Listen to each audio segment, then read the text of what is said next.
I remember doing some of all things barramundi fishing up in far north Queensland, and I must have had a cricket shirt on, and a bloke was with me. He said, "Oh mate, you're involved in cricket?" And I said, "Oh yeah, I coach Penrith and do a bit of private coaching." "Oh, you got any young stars coming through?" And I reckon Jordan would have been about 12 or 13 at the time. I said, "Oh, I've got this little kid actually, Jordan Silk, remember the name?" I said, "I call him my 7%er, because I reckon down the track he might do good things." So yeah, I reckon from a pretty young age, I think we sort of earmarked that he was a bit special. Yeah, I mean, first memories probably going back to, I'd say 8 or 9-year-old, maybe even younger. I remember seeing in the paper, or maybe my parents saw in the paper, Hulls used to run or should we still do it, these clinics in the school holidays.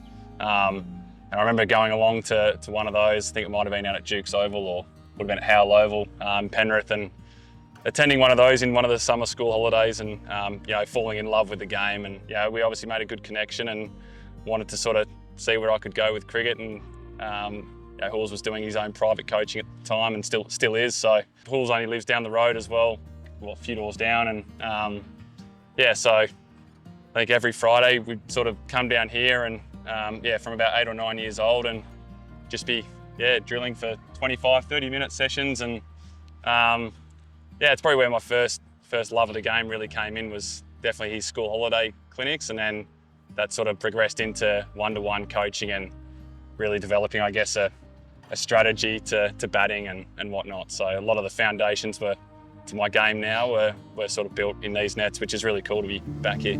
Hey, it's not a school anymore, but this is it. This is Glenbrook Infants School, so K to 2. This is where like your love of probably sport, like even in these little courtyards and things like that, all that sort of stuff sort of kicked in. Silky had sort of got wind of the fact that I did a bit of running. I was running a few marathons at that stage, and he must have got wind of the fact that I was a bit of a lunatic pounding the pavement. And he said, "Yeah, Hulls, mate, you go for a run." So yeah, mate, I try and run 4 or 5 times a week. "Oh, that's great. Can I come?" I said, "Oh, mate, of course you can." I said, "But mate, it's about 5 o'clock in the morning." I go, "So I appreciate the fact you probably like your sleeping, but anyway, I am going Wednesday morning. So I tell you what, if you're there, you're there. But I understand if you're too tired." Didn't give it another thought, thinking, Silky will be in bed, a bit of peaceful slumber. I remember coming out at about 5 to 5, and I just had this sense there was something in the front garden, and there you were. Yep. Camel pack ready to go, and I thought to myself, I think he would have been about 14 at that stage. It's definitely still at school, isn't it? Yeah, 14 or 15, and that was another thing where I thought, maybe this bloke has got a bit of dedication. Yeah. There'd be times where I'd be going through a rough trot, and then it was just like I knew that I just had to get back to Hulls and just get back to those fundamentals. So whenever I think about my game now and where it's evolved to, I certainly think it wouldn't be like in the same place if I hadn't have had those sort of fundamental skills from a really young age. It's quite funny because one stage, mate, you didn't even really make it to Tasmania, if you remember. You had the opportunity for that rookie contract, and you rang me up and said, "Oh, a little bit of a quandary here. I don't know what to do." And I said, "What's happened, mate?" And he said, "Oh, well, I've been offered a rookie contract Tasmania." "Mate, fantastic, outstanding." He goes, "I'm not sure what to do." And I said, "Okay, well, let's look at it. You got 2 options, haven't you? Option number 1, you sign the contract and you head down to Tassie. Okay, what's option 2? And I said, "Well, you don't sign. I learn how to write Jordan Silk. I sign the contract, and then you go anyway."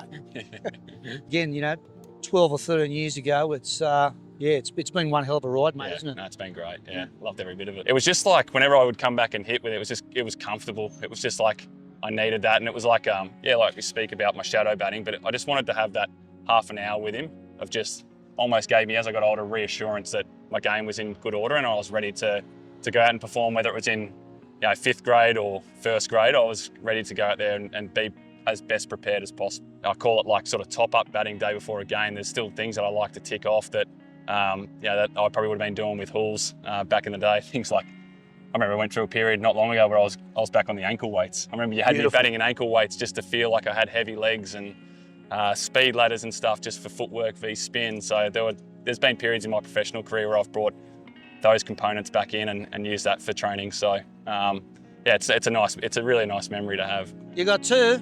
This one's got to go for 4. Yeah! Oh, Well done, mate. that's no good.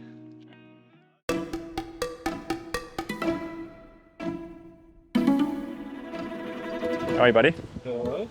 Come here. Yeah, I get a big hug. Can I get a big hug? I think that's my favourite one. Yeah. Boys and girls, just listening up for me, guys. With me today, I have a very special guest. Can we give a big round of applause to Jordan Silk?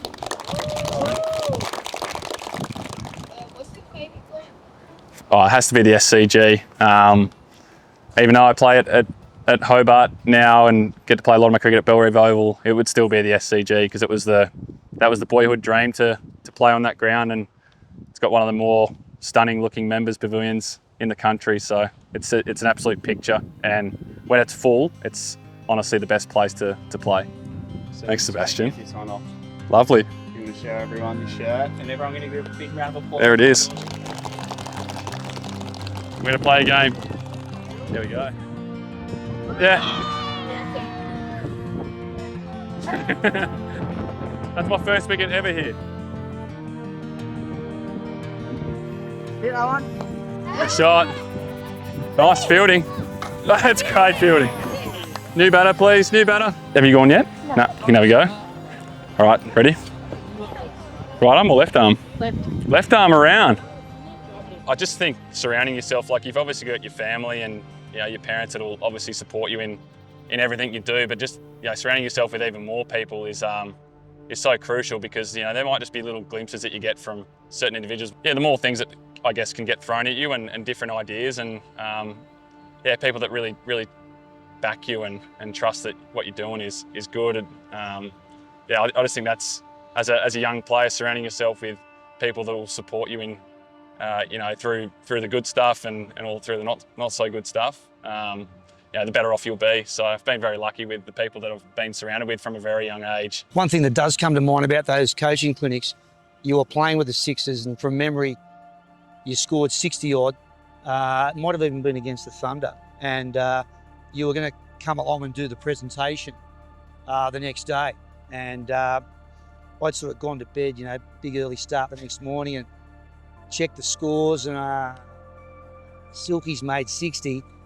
And I see a message on my phone at 1:30 a.m. and I'm thinking, oh, here we go. Silky's out celebrating. He's letting me down. Jesus, this is no good. Anyway, I read the message. G'day, mate. Just got home. What time do you want me at the coaching clinic? To see those 50 or 60 kids just spot you and run across, terrorise you with bats and texters, and I thought it was just such a great moment, because it was only probably 12 years before where you were in exactly the same spot as them. And there you are, you'd scored I think 67 from memory the night before, win the game for the Sixers, and there you are, magic moment, mate.